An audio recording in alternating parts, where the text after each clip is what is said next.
Now on 12, we're on tap for a scorcher this week when you can expect to break out those shorts and tank tops and crank up that AC.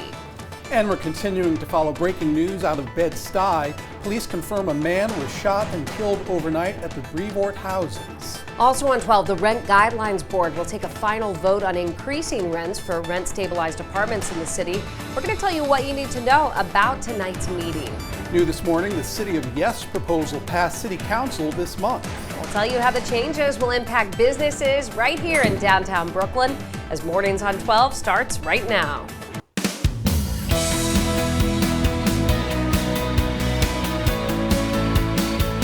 Good morning, and thank you for waking up with us on this Monday, starting your work week with us. I'm Christy Reeder. And I'm George Smith. We'll get back to our top stories right after the weather. First, let's take a look outside.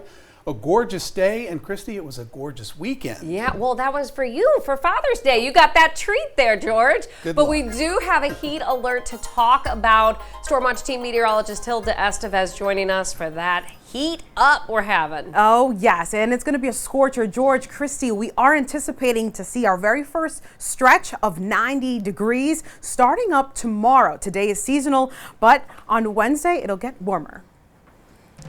Hilda, thank you. Well, we're following some breaking news out of Bed-Stuy this morning. Faith Graham is on the scene after police say a 32-year-old man was shot and killed in Bed-Stuy last night. It happened outside a NYCHA complex on Ralph Avenue. Faith, what have you learned this morning?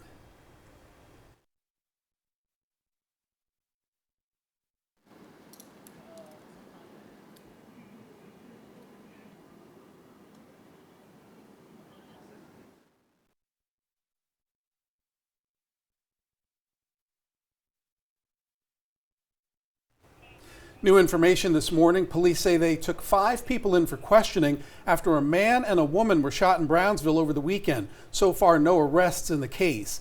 Police tell us the double shooting happened at Livonia Avenue and Powell Street just before 10:30 Saturday night. They say a 71-year-old woman was shot in the leg and torso, and a 61-year-old man was shot in the leg. Both victims were taken to the hospital, and both are expected to recover. Well, police say a 44-year-old man is recovering right now after being shot in the stomach near a deli and subway station in Flatbush. Police say the person who shot him is still out there right now. Now, this is Citizen App video you see of the scene on Flatbush Avenue between Nostrand Avenue and East 31st Street. The shooting happened around 3:15 this morning. Police say the victim is expected to be okay. Right now, they're searching for a man in a gray sweatshirt believed to be responsible. The NYPD is asking for your help to identify the person you see right here on your screen. This man is accused of a robbery on the Q train on June 8th.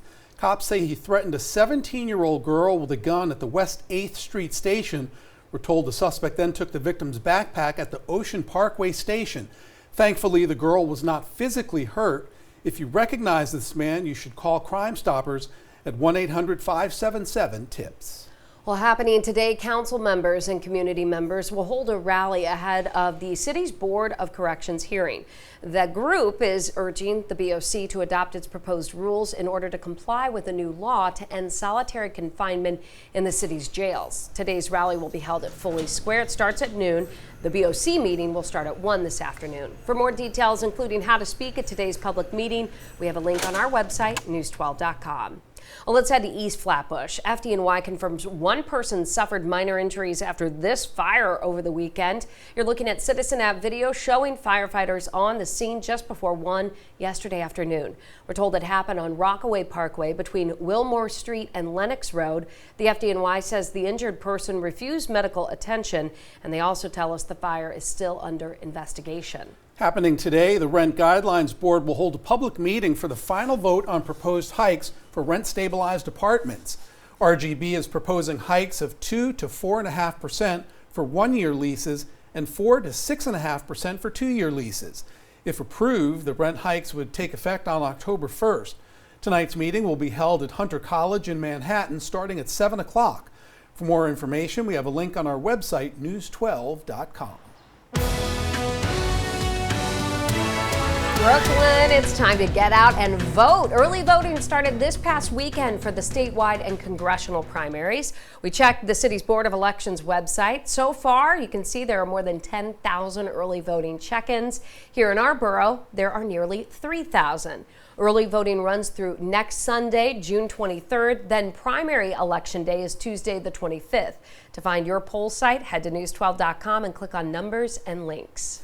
We've learned the city plans to develop 500,000 new homes by 2032 to help tackle the housing crisis. The mayor says the plan is to use new tools to incentivize the construction of multifamily rental homes through a program called Affordable Neighborhoods for New Yorkers.